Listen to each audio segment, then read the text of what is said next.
মাগুরা ৮ বছর বয়সী শিশু আসিয়া ধর্ষণ ও হত্যা মামলার বিচার আগামী ৭ দিনের মধ্যে শুরু হবে বলে জানিয়েছেন আইন বিচার ও সংসদ বিষয়ক ডক্টর আসিফ নজরুল।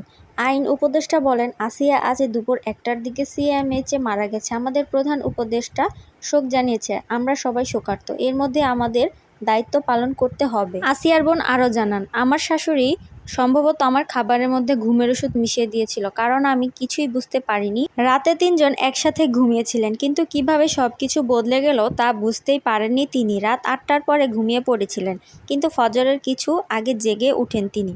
দেখেন দরজা খোলা এবং বোনটি নিথর হয়ে পড়ে আছে। আমি বাথরুম থেকে ফিরে দেখলাম যে ও পড়ে আছে দরজার পাশ থেকে। ওকে খাটে রাখলাম। তখনই বুঝতে পারেন যে কী যে ভয়াবহ ঘটনা হয়েছে। আমার বোনের অবস্থা খারাপ ছিল, নিঃশ্বাস ভারী হয়ে যাচ্ছিল, হাত পা শক্ত হয়ে আসছিল। আমি জিজ্ঞাসা করলাম কি হয়েছে। তখন আমি বুঝতে পারিনি আসল ঘটনাটি কি হয়েছিল। আমি ভেবেছিলাম মাটিতে যেহেতু পড়ে গিয়েছে, হয়তো কোথাও ব্যথা পেয়েছে, তাই এমন করছে।